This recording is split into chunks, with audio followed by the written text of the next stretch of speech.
Hello. Today we're going to look at slave resistance on plantations. We're going to look at the methods that slaves used in order to oppose and fight back against the slave owners and the various things that they did to try and keep control of their own lives in a very difficult situation. So, first thing to think about is just what actually is a plantation. So, plantation are just the places that slaves were forced to work. It's where they were sent most days in order to carry out the tasks of the plantation or slave owners. And the plantations tended to grow the tropical crops that fueled the slave trade, so sugar, which is the one obviously that we mainly look at in the Caribbean, but also tobacco and cotton. As we've looked at elsewhere, plantations were a really unpleasant place for slaves to live. They had very long working hours. There was an ever-present reality that they could be tortured just about at any moment on the whim of the slave owners or the slave overseers. They suffered from a lack of food. They didn't have any protection from the weather. The weather in the Caribbean can be exceptionally hot, but there can also be a huge amount of rain. So they were forced to endure that. There was also ever present disease and just generally a huge amount of suffering.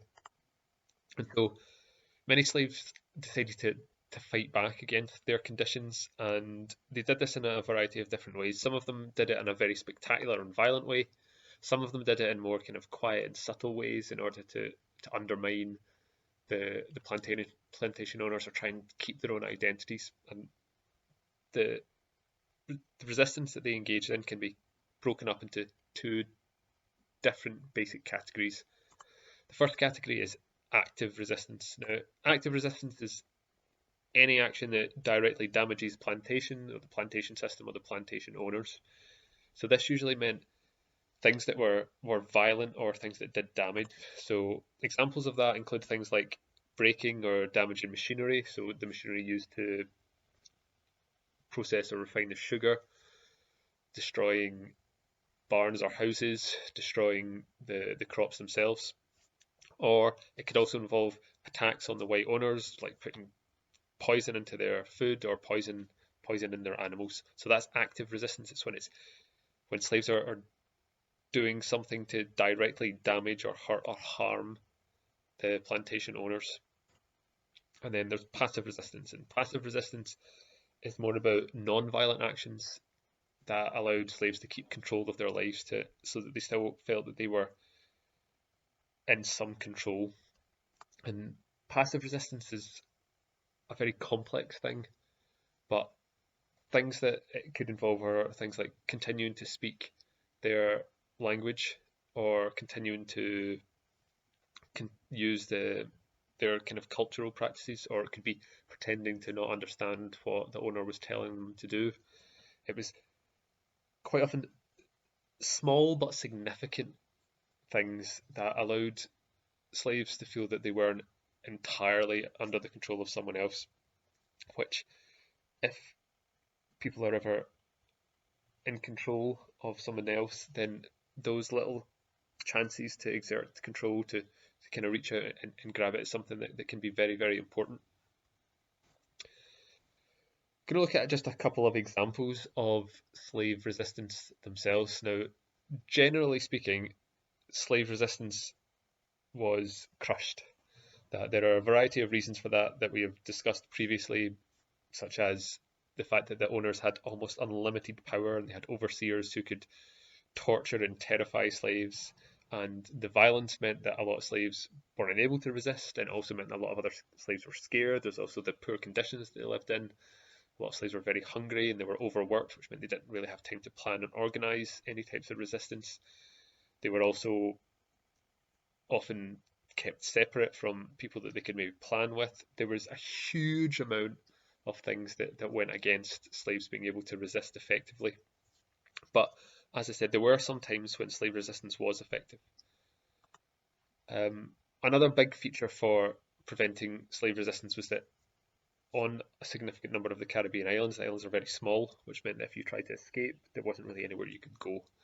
And even if you did manage to get off the plantation, owners would employ trackers and bloodhounds and things like that to recapture escapees, and a lot of escapees were recaptured quite quickly and obviously were then forced to endure terrible punishments for their attempts to escape.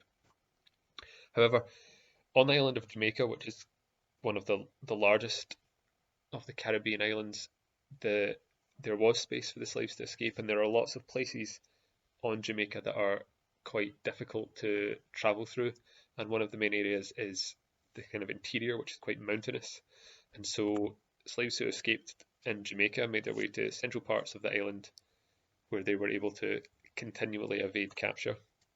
And these free communities of slaves were known as Maroons, and they were organised and they built up quite a substantial and well organised community, and these communities still exist today. There's still a lot of people on Jamaica who are descended from the Maroon communities, but the British obviously weren't happy about there being organised slave escapees living on one of their islands, and so they tried to attack and destroy these communities, but the Maroons were able to defeat the British and stop their communities from being destroyed. So the Maroons are one of the successes of slave resistance. And a second success, possibly the most famous success, is the Haitian Revolution. And what happened was that in August 1791, slaves on a French colony called Saint-Domingue, apologies for my appalling French pronunciation, which is now referred to as Haiti, revolted against white slave owners, and they started a civil war. Now, Saint-Domingue was the French colony, and it produced a huge amount of the world's sugar. Around about 40% of the sugar consumed in Britain and France was produced in Saint-Domingue. But the slaves, they rose up and they overthrew the white people on the island and burned down a lot of the sugar plantations. And by the end of the September, so a month into the rebellion, around 100,000 slaves were involved in this rebellion, and around 4,000 slaves had been whites had been killed. Now, the French and the British governments didn't want to see this revolution succeed because they didn't want this positive example of slave revolts to exist, because they thought that might lead to other ones. So they sent armies to try and defeat the slaves. However, the slaves were led by an escaped slave called Toussaint Louverture. Again, apologies for the dreadful French. And he organised the armies, was a very effective general, was able to create a nation of free slaves in Haiti.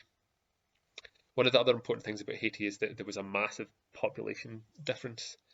There were a huge number of slaves. The slaves outnumbered the white population around about 8-1, which meant that they had this huge numerical advantage once they were able to kind of defeat the plantation owners initially.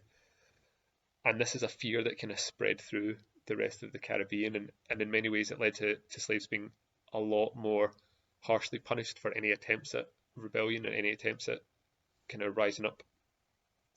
So that is the kind of story of resistance on plantations. It's one of defeat in significant parts, but also some areas of real success. As ever, if you have any questions about any of the things that we've discussed, please just do send me a message and ask.